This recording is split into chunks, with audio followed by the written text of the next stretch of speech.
Today we're going to be talking about the law of sines, what it is, and practice using it.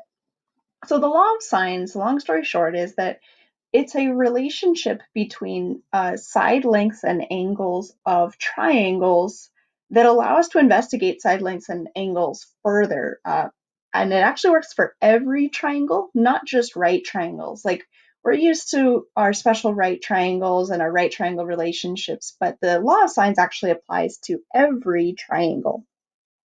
So first, let's look at this diagram here and notice how it's labeled. I've got my angles. Whoops. I've got my angles that are my capital letters, so angle A, angle B, and angle C. And across from each angle, I have the corresponding lowercase letters. So side A is across from angle A, side B is across from angle B, and side C is across from angle C. So everything we're doing corresponds with these angle and side relationships where we're always talking about the side that is opposite an angle.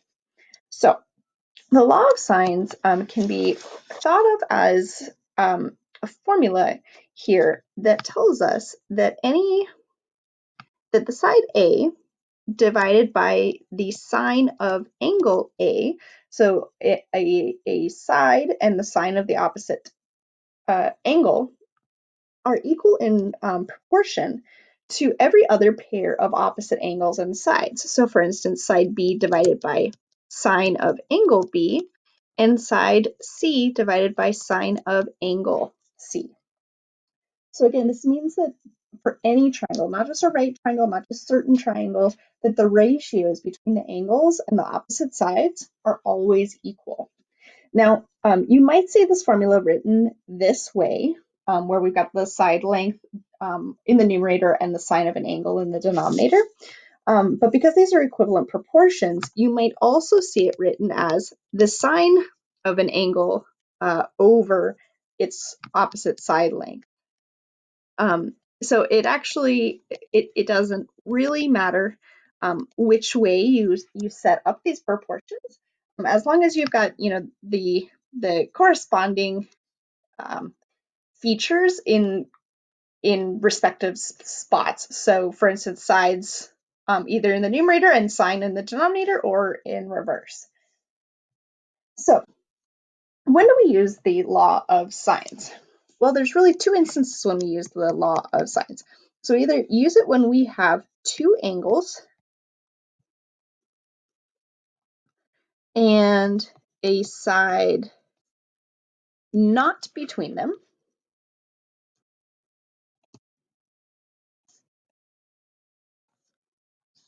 or we're going to use the law of sines when we have two sides and an angle not between them. And depending on what information we have, we can use the law of sines to either find missing sides or missing angles. So we're going to do some examples together. Again, some of these examples are going to be really, really self-paced, and some of these we're going to do completely all together. I do encourage you to open or have out a calculator, whether it's a handheld calculator or something like Desmos, so that you can do some of these examples along with me. So example one, it says find the missing side length x. So notice that we are given two angles, right? We're given two angles and a side length that is not between them. So again, it's really important that that side length is not between the two angles, and we're looking for what is angle x. So we're going to think about, again, opposite angles and side lengths and those relationships there. So the law of sines tells us that the length of x divided by the sine of its opposite angle, 79 degrees, is equal to 13 centimeters divided by the sine of its opposite angle, 37 degrees. Now, if you are using a handheld calculator, you want to make sure that it is in degrees mode, not radians. So we're trying to figure out what x is, so that's what we need to isolate. So sine of 79 degrees, it does represent just a number, right? If we were to plug that into our calculator, we'd get a value out. For right now, I'm going to leave it in this sine format until the very end so that I don't do any rounding along the way. But I do want to get it out of the denominator. So I'm going to multiply both sides by sine of 79 so that I cancel on the on the left-hand side, and I'm left with x all by itself. And then on the right-hand side, I'm just going to write out what I have. Sine of 79 degrees, 13 sine of 79 degrees divided by sine of 37 degrees. Now this entire expression can go into our calculator. I would just write it as 13 times sine of 79, make sure I'm closing my parentheses, divided by sine of 37 degrees. And when I do that, I get a value of approximately 21.2 centimeters. So other than the fact that there's kind of a lot of buttons to push in the calculator, the law of sines makes it really easy to find this missing side length as long as we set up our ratios appropriately. So example two, we're gonna kind of piecemeal here. I'd like you to try some of these bits and pieces on your own, and then we will check it out. So once again, we're given two angles and a side that's not between them, and we're looking to find side length, C. So again, we're thinking about what angles and sides correspond. So I'm going to set this up as C divided by sine of 23 degrees is equal to 15 divided by the sine of 77 degrees. To isolate C, I'm going to multiply both sides by sine of 23 degrees. And again, I'm going to keep everything as exact as possible until the very last minute. So I get C all by itself, 15 times sine of 23 degrees divided by sine of 77 degrees will give me a value, a length of 6 units. Whatever those units are, the length is 6.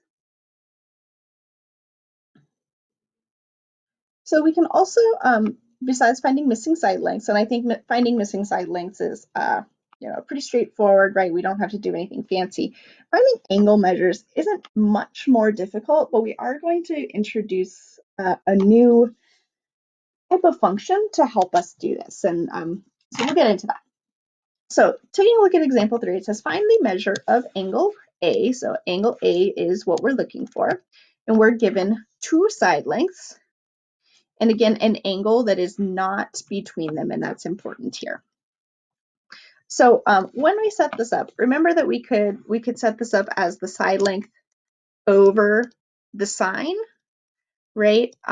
We could also set it up as the sine over the side length. Oops. And so since I know that my unknown is going to be this angle A, I'm going to set it up as having my sine in the numerator, just so that I can maybe do as little manipulation as possible. Either way should work though. So based on what we know that the sine of A, whatever A is, divided by the opposite side, 8, is equal to the sine of 37 degrees divided by 5, because we've got those opposite sides and angles. So again, if my unknown, my mystery value is A, I need to isolate A, which means I need to isolate sine of A. So I'm going to multiply both sides by 8 to reduce on the left-hand side. And so I'm going to get sine of A is equal to 8 times the sine of 37 degrees divided by 5. So we've got sine of A totally isolated, but we're not looking for sine of A. We're looking for the measure of angle A. And so here's where it's a little bit tricky. We can't just, sine is not a multiplier. I can't just, divide sine, right? It doesn't work that way. So what do I do instead? Well, if we think about our inverse operations, multiplication, division, addition, subtraction, squaring, square rooting, sine also has an inverse operation, and it's called inverse sine. So I'm going to write this out. Inverse sine looks almost exactly the same as sine, except for it's got this little power of -1. Whoops. So what I'm doing is just like our other inverse operations where I would apply it to both sides, I am applying inverse sine to both sides of my equation. I know, this looks like a lot of writing. Yes, because it is. So what happens here is just like addition, subtraction, multiplication, and division will undo one another, inverse sine will undo sine, leaving me with simply the measure of angle A. And so what this tells me is that the measure of angle A is equal to the inverse sine of this whole expression, sine of 37 and divided by 5 there. So this inverse sine expression is what I should put into my calculator. Again, I don't want to be rounding and simplifying things along the way because that's where mistakes happen. So I'm going to use my calculator to help me do this. I'm going to use Desmos to help me do this. If you are using something like a TI-83 or 84, you also have inverse sine. It's right above your sine button. You just have to press second to access it. So on Desmos, I'm going to go to my functions. I notice I've got sine, cosine, tangent, but I also have inverse sine. So I'm going to grab inverse sine and it opens a set of parentheses for me. And so what I need to type is I need 8 and then another function sine of, and in this case it was 37. And I'm going to close my parentheses. I'm going to say divided by 5. So I've got my expression exactly the way that I wrote it out, right? I don't want to simplify too early. And I get a value of 74.345. I'm going to round that to 74.35 degrees. So inverse sine here will allow us to undo sine and get those angle measures. So what did I say? 74.35 degrees. So the law of sines here makes this setup pretty straightforward. I think the really tricky part here is just the application of a new inverse function, which, you know, if you think back to elementary school, right, the first time you learned division, it was a trip. So don't worry if inverse sine doesn't totally make sense right now.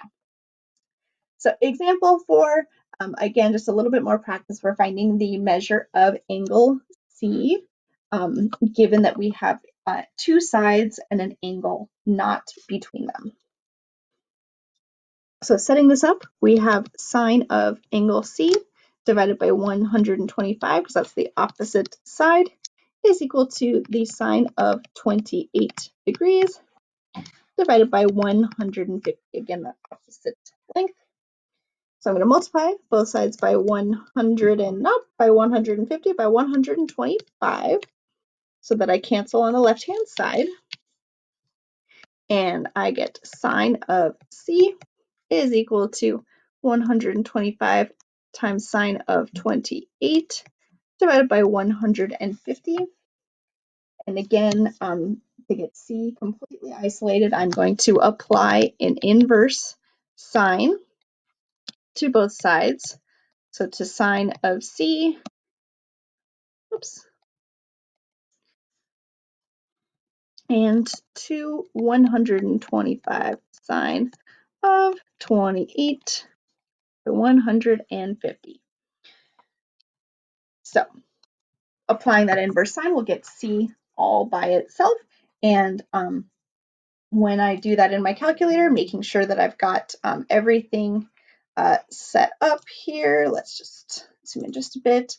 See, I've got my parentheses and everything's in the right spot, and I get approximately 23 degrees.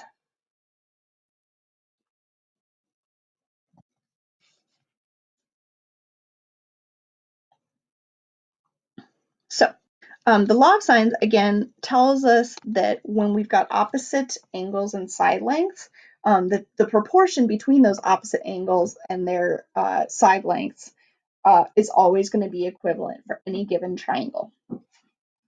So thanks for tuning in, and let me know if you have any questions, and have a wonderful rest of your day.